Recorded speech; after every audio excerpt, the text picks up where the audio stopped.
दिल्ली सरकार में मंत्री आतिशी को भी अब गिरफ्तारी का डर सता रहा है। ईडी के अनुसार कल ही अरविंद केजरीवाल ने यह खुलासा किया था कि शराब घोटाले का महत्वपूर्ण किरदार विजय नायर, आतिशी और सौरभ भारद्वाज को रिपोर्ट करता था। इस खुलासे के बाद कल ही आतिशी ने कहा था कि वो आज सुबह 10 बजे सनसनीखेज बात सबके सामने रखेंगी और आज उन्होंने प्रेस कॉन्फ्रेंस के जरिए कहा कि आने वाले 2 महीने में लोकसभा चुनाव से पहले आम आदमी पार्टी के 4 और नेताओं को गिरफ्तार कर लिया जाएगा। आतिशी ने कहा कि आने वाले दिनों में उनके घर पर ईडी के छापे मारे जाएंगे। भारतीय जनता पार्टी को लगता है कि आम आदमी पार्टी के टॉप 4 लीडर्स को गिरफ्तार करना काफी नहीं था। अब आने वाले समय में अगले बड़े 4 नेताओं को जेल में डाला जाएगा। मुझे जेल में डाला जाएगा, सौरभ भारद्वाज को जेल में डाला जाएगा, दुर्गेश पाठक को जेल में डाला जाएगा और राघव चड्ढा को जेल में डाला जाएगा। मुझे ये बताया गया कि आने वाले कुछ ही दिनों में मेरे पर्सनल रेजिडेंस पे ईडी की रेड होगी। ना सिर्फ मेरे घर में ईडी की रेड होगी, मेरे रिश्तेदारों, मेरे परिवार वालों के घर में रेड होगी। उसके बाद हम सब लोगों को समन्स भेजे जाएंगे और समन्स के कुछ ही समय बाद हमें गिरफ्तार किया जाएगा। आम आदमी पार्टी नेता आतिशी के बयान पर पलटवार करते हुए भाजपा सांसद मनोज तिवारी ने कहा है कि जब अरविंद केजरीवाल ने ही अपनी पार्टी के नेताओं का नाम लिया है तो इसमें भाजपा क्या करे। उन्होंने आप नेता आतिशी के बयान को पूरी तरह निराधार बताया। जब अरविंद केजरीवाल ने ही कह दिया कि इन दोनों की भी जांच होनी चाहिए तो उसके बाद कुछ बच नहीं जाता। इसमें बीजेपी क्या है? अरविंद केजरीवाल बीजेपी के तो नहीं है।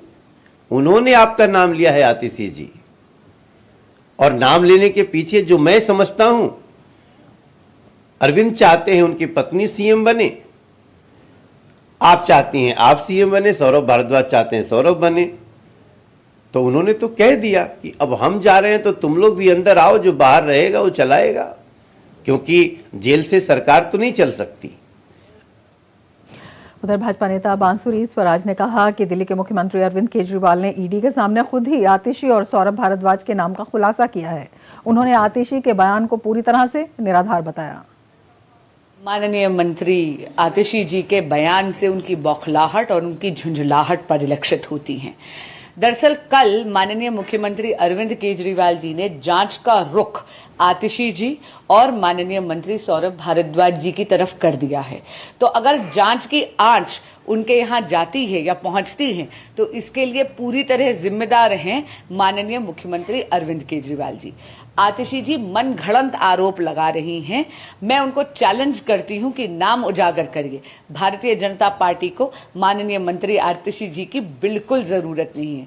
और आप ये देखिए ये कैसा दोषारोपण कर रहे हैं। अब आतिशी जी जांच की आंच का रुख दुर्गेश पाठक जी और राघव चड्ढा जी की तरफ भी कर रही हैं।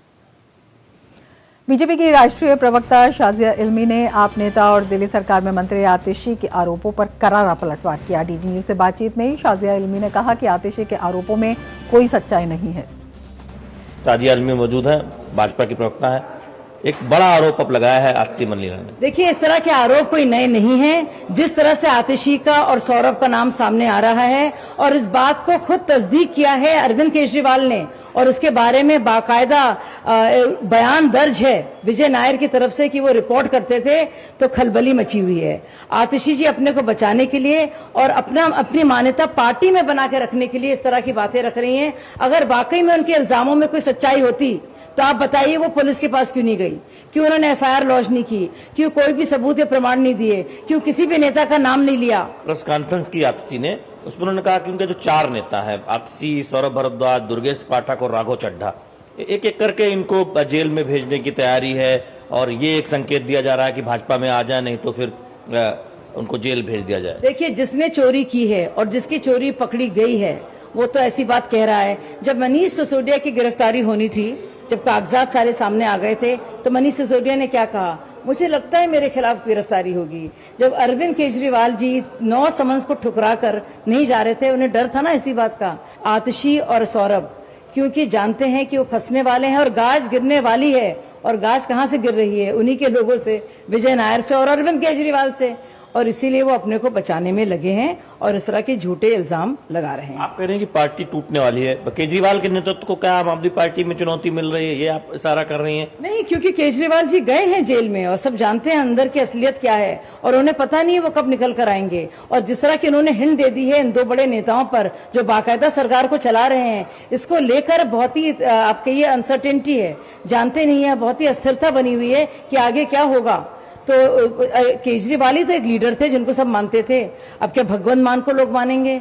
आतिशी और सौरभ को तो मान नहीं सकते क्योंकि बहुत बड़ा सवालिया निशान लग गया है। केजरीवाल तो जेल में, लेकिन अभी तक त्यागपत्र नहीं दिया मुख्यमंत्री पद से। इतनी बेशर्मी की बात है और हमारे देश में पहली बार, हमारे देश के इतिहास में ऐसा पहली बार होगा जब कोई मुख्यमंत्री जिस पर इतने गंभीर इल्जाम लगे हैं, जो गिरफ्तारी में भी जेल के अंदर से सरकार चलाना चाहता है और बेहयाई ऐसी कि इस्तीफा नहीं देता। और एक और बात, जयललिता जी को पर जब इल्जाम लगे थे और बाकायदा आय से अधिक संपत्ति को लेकर जब वो गिरफ्तारी उनकी हुई थी, 48 घंटे तो उन्होंने सरकार चलाई थी, उसके बाद उन्होंने त्यागपत्र दिया था। बहुत बहुत धन्यवाद साजिया इल्मी। उनका कहना है कि दरअसल आतिशी के पास कुछ कहने को है नहीं, इसलिए इस तरह के आरोप लगा रहे हैं और उनके आरोपों में कोई सच्चाई नहीं है। अगर सच्चाई होती तो उन्हें सबसे पहले पुलिस कंप्लेन करनी चाहिए थी। कैमरामैन राहुल के साथ शैलेंद्र मिश्र, डीडी न्यूज, दिल्ली।